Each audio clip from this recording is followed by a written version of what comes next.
द्यायची.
अनुसयाबाई तुकाराम काळे.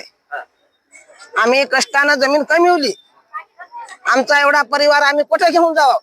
आमच्या हक्काची जमीन चालल्यावर आम्ही खावा काय? आम्हाला कोण जवळ उभं राहू देईल? आमची जमीन आम्हाला पाहिजे. आमची हक्काची जमीन आम्ही देऊ देणार नाही. आमचे लेकरा बाळ आम्ही कुठे चौका नेऊ? कुठे जाईल? एवढा परिवार एवढा गाव सोडून कुठे जावं? आम्ही नातेवाईक सगळे आम्ही सोडून कुठे जायचं? एवढा शेती गेल्यावर आम्ही शेती सोडणार नाही. जीव गेला तर कबूल, पण आम्ही शेती सोडणार नाही. जीव गेला तर कबूल. जनतेनं कुठल्याही स्वरूपाची मागणी न करता महाराष्ट्र शासन महाराष्ट्राच्या छाताडावर अन्यायकारक पद्धतीनं आमच्या कायामाईवर अन्याय करून शेतकऱ्याच्या हजारो एकर जमिनी घेऊन जल जमीन जंगल पर्यावरण यांचा विचार न करता जो अतिरेकी शक्तीपीठाचा मार्ग शासन करू पाहत आहेत त्याला विरोध म्हणून आम्ही हा मार्ग रद्द झाला पाहिजे म्हणून हिंगोली जिल्ह्यातल्या अनेक आमच्या माया बहिणी माता भगिनी आणि भावांसोबत घेऊन शेतकरी भावांसोबत घेऊन आम्ही आज उपविभागीय अधिकाऱ्यामार्फत या महाराष्ट्राच्या मुख्यमंत्र्याला निवेदन देण्यासाठी इथे आलेले आहोत. शक्तीपीठ महामार्गाच्या विरोधात आता हिंगोली जिल्हा विरोधामध्ये या ठिकाणी एकवटलेला आहे. शेतकऱ्यांची एकजूट आपल्याला या ठिकाणी बघायला मिळत आहे. एवढा उन्हाचा पारा आहे, 45 डिग्री सेल्सिअस तापमान आहे, परंतु आमच्या वडिलोपार्जित असलेल्या जमिनी या शक्तीपीठ महामार्गाला आम्ही 1 इंच जमीन देणार नाही असा निर्धार या शेतकरी माता भगिनी सहित या ठिकाणी आज या एल्गार मोर्चामध्ये सहभागी झालेत. शासनाला आमचे हात जोडून कळकळीची विनंती आहे, या लेकरा बाळाचा श्राप तुम्ही घेऊ नका. हा महामार्ग तुम्ही रद्द करा आणि आमच्या मुळावर आलेला शक्तीपीठ हा कायमचा रद्द करा.